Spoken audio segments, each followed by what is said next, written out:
Silav roj başi var başe vanno. Hêvîdarim herkes baş e. Îşev saet di 21 de bernameyekî me taybet heye bi Ozan Canê re. Dixwazim pirsên di serê wê de jî bipirsim. Dixwazim sohbetekî pir xweş ya hunerî hinek wisa ku hinek estetik di nava xwe de bihewîne. Sohbetê wisa dixwazim pê re pêş bixim. Ka jiyana wê çi ye, çi dike, çi karî dike, hunera wê, senata wê tiştekî wisa amade kir ku ez ji we re pêşkêş bikim. Paşê jî yani em pir dixwazim saet di 21 de em Ozan Canê bi tenê nehêlin. Bila hûn jî pirsê we hebin. Hinek aktif tevlî bernameyê bibin. Pir kêfxweş dibim, şad dibim. Vaya yek, ya din jî hevanna meseleya Narîn Güranê pêşketinekî heye. Di doza kuştina Narîn Güranê de sê bersûcên girtî yên ku bi sûcê alîkarîdayîna sûcdar dihatin darizandin hatine berdan. Yani ev sê kes qaşo alîkarî dane sûcbaran. Sûcbar jî hakikaten bi guman e. Kî sûcbarê jî di wê dozê de hê nediyar e. Dadgeha Edliyê ya Herêma Amedê biryar da ku ev sê kes Bîrsen Güran, Fuad Güran, Maşallah Güran heta dawiya pêvajoya darizandinê bawekî serbest bêne darizandin. Yani negirtî. Parêzerên her sî sûcbaran li dijî biryara dadgeha ceza ya asliye ya Hevdemîn ya Amedê derketibûn ku 3 sal û 6 meh ceza li wan birîbû. Dadgeha Herêmê ev selêdan nirxand biryara berdana wan daye. Ev biryar ji doza sereke ya kuştinê hinekî cuda ye. Di doza sereke de hûn zanin dayika Narînê bixwe Yüksel Güran, birayê wê Enes Güran, apê wê Selim Güran bi sûcê kuştina yani bi qestî. Ew hatibûn darizandin paşê jî cezayê müebbetê yani müebbeta girankirî cezayê hetayê li wan hatiye birîn wisa hatine mehkûm kirin. Kesekî din heye Nevzet Bahtiyar ew jî ji ber ku delîlên sûç ji holê rakirine tenê 6 sal û 6 meh ceza lê hatibû birîn. Hûn zanin ev Nevzet Bahtiyar vî kesî îtiraf kiribû ku wî Narîn Güran biriye di binê avê de çemê binê gund de veşartiye. İtirafê wî hene. Ama Mahkemeyên Adaleta Tirkiye ji ber kîjan sedema em nizanin tenê 4 sal û 6 meh ceza lê biriye. Halbuki ê ku biriye wenda kiriye û defin kiriye ew e. Yani cenazeyê Narîn Güranê weke delîl dibînin û wenda kiriye û cezayê wî tenê 4 sal e. Halbuki heta niha gelek kesan qenaeta xwe beyan kirine ku di mesela Narîn Güranê de ne apê wî ne diya wê û ne jî kesekî din bersûcin. Yani sûç xuya nake qenebe. Ama di vê derê de kî sûcdar e em nizanin. Hakikaten ne birayê wî ne apê wî ne diya wî. Yani her sê jî sûcdar xuya nakin. Ji ber vê muamma heye. Di mesela Narîn Güranê de tevliyevekî pir cidî heye. Eger were bîra we beriya du mehan bavê wê mîvanê me bû. Pêra me hevpeyvînekî dirêj çêkiribû bi hevalê mironê rihara. Me her duê jê pirsîbû. Paşê jî diya Yüksel Güran axafîbû. Yani meselekî hinekî tevlihev e. Heman nû çend deqeya dawî tên ez hema lê binêrim ka mesele çi ye. Hema ez werim cêm we.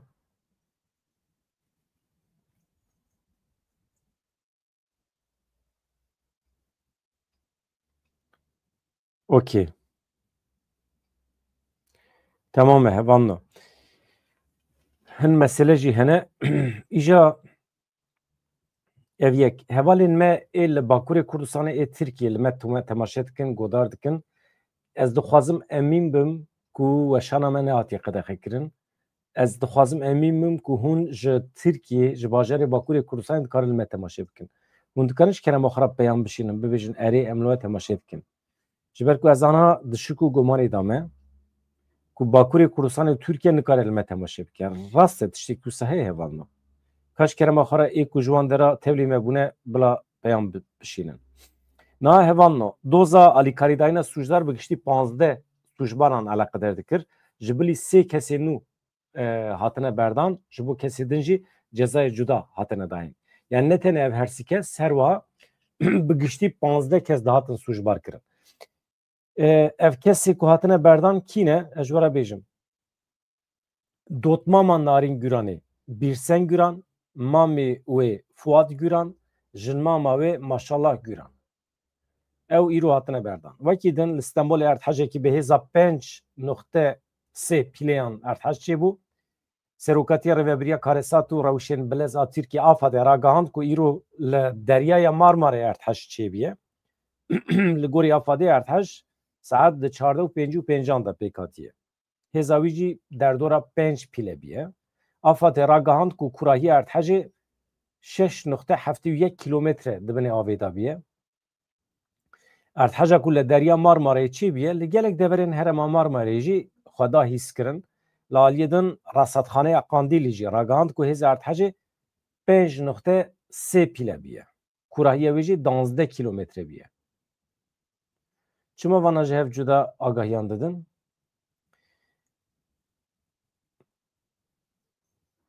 Li Akrê başûrê welêt tu li me temaşetkî mala te ava her hebî li başûrê welat dîsa pir balkêşe hevalê me hemî ji başûrê Kurdistanê temaşe dikin. Sosun Vural tu ji Tirkiye temaşe dikî. Ji Urfayê pir baş e. Ez ji Stenbolê yani xuya ye Stenbolê Urfayê ji Bakurê Kurdistanê gelek kes li me temaşe dikin. Vaya süper e.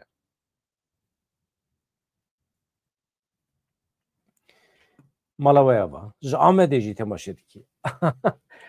Me bêriya Amedê kiriye. Beriya 10 salan ez hatim Amedê. Ez çi şevan li wê derê ma. Em çûn cîgercî jî. Xweş derbas bû.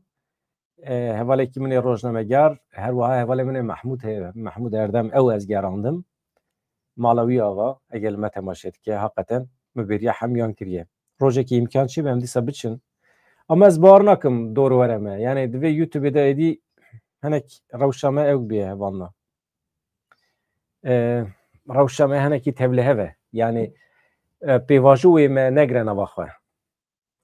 Ji ber ku ême em rehet nasekinin. Yani pêvajo bi dawî be jî bi ser keve jî heta ku parastina dawa Kurd û Kurdistanê ji çarçova sûc dernekeve însanê mîna min dikarin biçin. Diçim têm ama bi qaçaxî diçim têm ji we re bêjim yani. Diçim yani. Karêm derkeve diçim. Bêsînor. Her derê dünya diçim. Girtibû jî bila bigirin.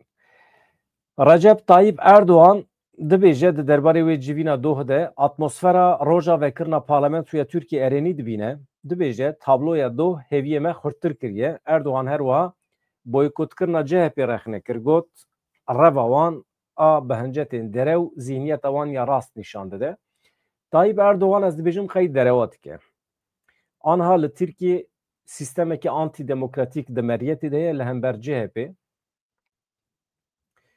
Ev hemî masaya şeşling hebû. Ne? Davutoğlu, Babacan û İYİ Parti û qismekî Dem Parti û demê HDP piştgirî didan CHP di hilbijartinan de hemî li hev kom bibûn. Belkî tişta herî xweş ku Kiliçdaroglu kir ew bû. Yani yeketiyekî çêkir di nava hemû hêzan de. Ha di pişt perdê de çû hin tişmiş da imzêkirin. Bu wan partiya rastkirre ew xeta bû tabî ki masî bû ama hin aliyê başî hebûn. Tayyip Erdoğan bi fotoğrafê do xwest li hember CHP fotoğrafek bide, imajek nîşan bide ku CHP bi tenê maye ne partiya yekeme ew yeketiya Tirkiye'de. Yani ez dibêjim ew partiyên ku li dora Erdoğan kom bûn Dem Partî jî di nav da ketin xefikê. Ev pêvajo ne pêvajoya Tayyip Erdoğan û Devlet Bahçeli ye. Ev pêvajo pêvajoya Dewleta Tirkiye ye. Dem Partî dibe haya vê partiyê ji wê hebe. Yani niha Kurd bi Dewleta Tirkiye re dest bi pêvajoyê kirine. Tipaqa Kurdan bi AKP re tune ye. Tiştekî wisa tune ye.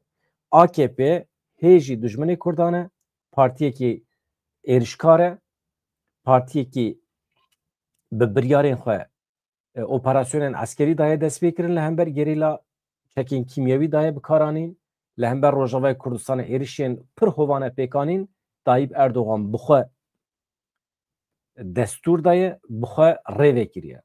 Afrîn êrişa li ser Afrînê tüccar em nikarin ji bîr bikin. Girtina Selaheddîn Demirtaş û hevalê wî tüccar em nikarin ji bîr bikin. Tayyip Erdogan wextê ku bang dikir bi millet dida gotin ku selo başkan bila were darvekirin em vana ji bîr nakin. Partiya Dem wextê diçe kileka Tayyip Erdogan rûdinê divê van hemî tiştan bizanibe bîne ber çavê xwe. Yani milletê Kurd heqeten qebûl nake reaksiyonên pir ecêb pir bilind hene. Em nikarin medya civakî vê bikin. Êriş dikin. Milletê Kurd wisa ye. Vana trol mirol ninin ji wara bêjim. Derewe. Hemî milletin xwedî nasname ne û reaksiyon nîşan didin. Millet Tayyip Erdogan AKP zû bi zû efû nake hevanna.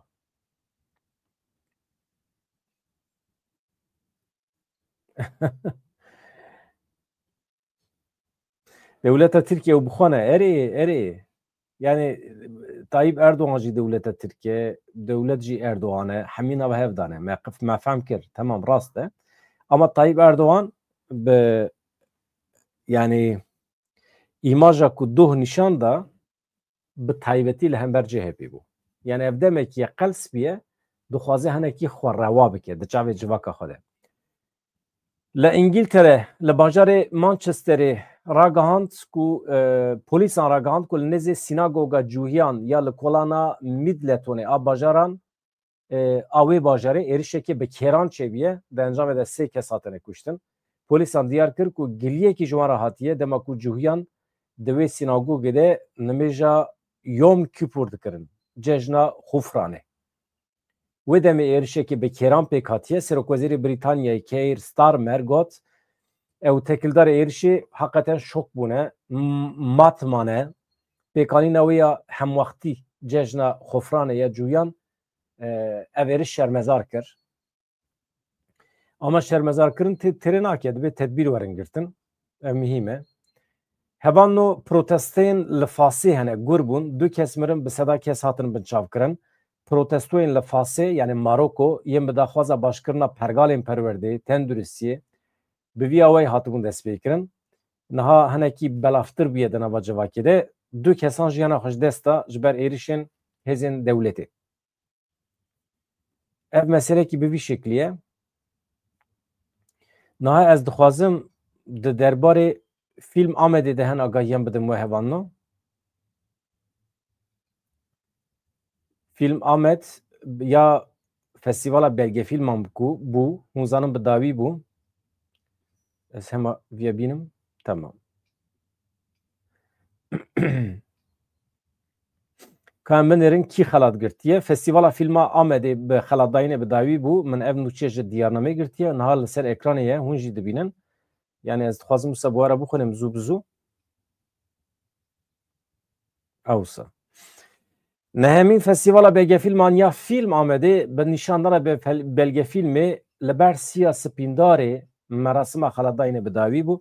Festîval ku bi duruşmeya Rehl li dora agir restiyên efsûnî hate organizêkirin bi hevkariya şaredariya Peyasa Amedê û Komeleya Akademiya Sînemaya Rojhilata Navîn li darket. Festîval bi merasima xelatdayînê bi dawî bû. Di merasima bi dawîbûna festîvalê de Dayika Kemal Kürküt Secen Kürküt û gelek kesên din amade bûn. Kemal Kürküt tê bîra we ne? Di nava bernameya roja dawî de panel hebû, nîşandayîna fîlman hebû, panela bi navê Şîn, Bîr, Tekoşîn hebû. Di sînemeya belgefîlman de Şahidî Edalet li çand Amedê li darket. Avukat Eren Keskin, Derhener Veysî Alta û Berke Baş di panelê de axivîn. Di eywanên sînemayê yên çand Amedê de belgefîlmên li dengê azadiyê da Xanan û Firingî îso Depresyon Kerboran hatin nîşandan. Her wiha li eywana Bezgîn Bekir belgefîlmên Eşkere Veşarî, antolojiyekî xwe sansûrê û Hebîbullah li eywana Şano ya bajarê Amedê Meşa İrîsê yîbo ew ji xewna Rojînê navenda ciwanan a Rezanê jî filmeke fedayî sürgün qet neqede hatin pêşandan. Niha em behsa xelatê bikin. Xelatê Kê xelat girtiye? Ne mühim e. Mühim e. Ez bêjim me rû bizan be baş e.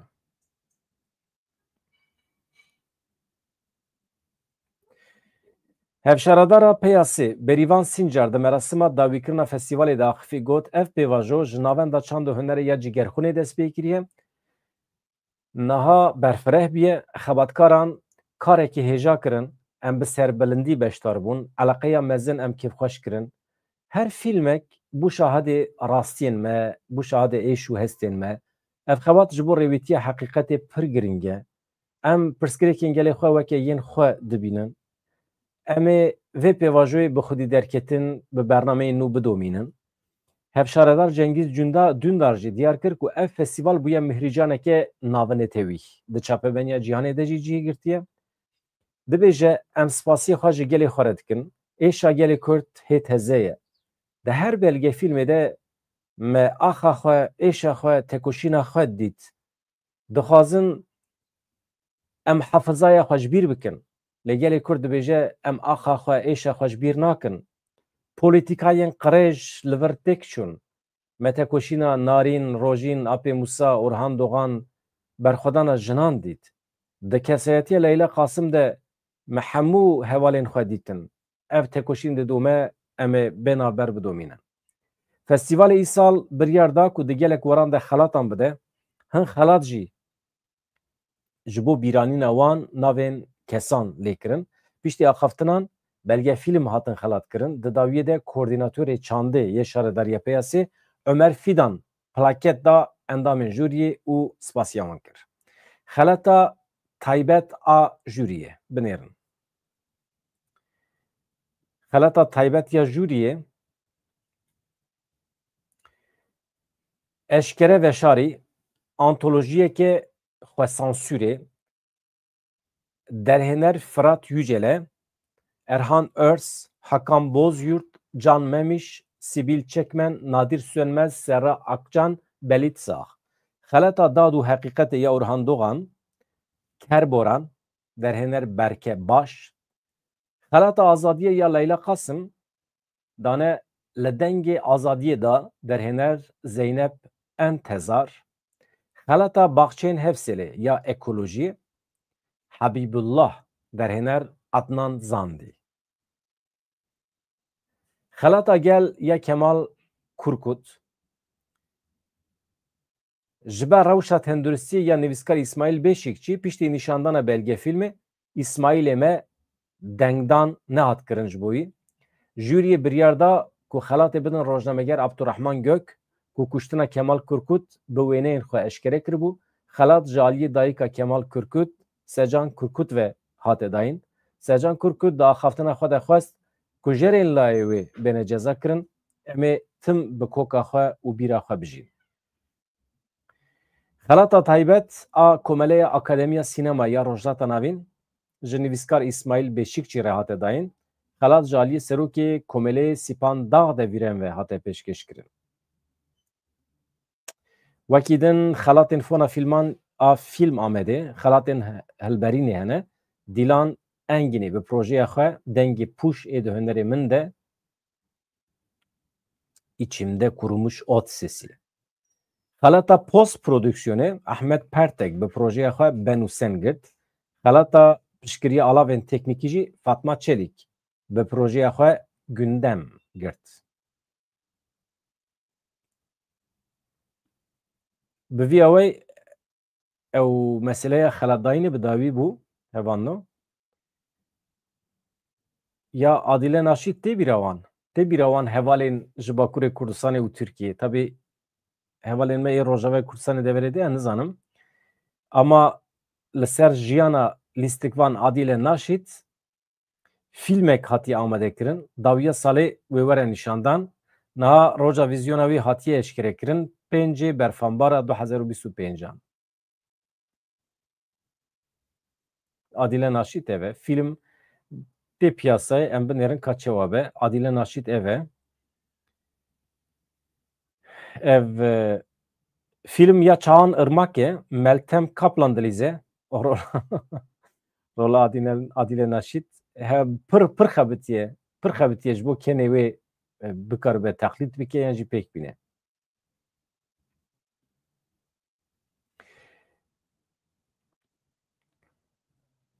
Mesela bi vîya we ye. Hevan ez bînim bîra we Ozan Canê saet 21 de mîvana me ye îşev di zindî de ez dixwazim hûn jî tevlî bin pirsê xwe jê bikin ku em bikaribin bernameyekî xweş bi rêve bibin. Ez xatir ji we dixwazim heta saet 21 dem var silav rêz.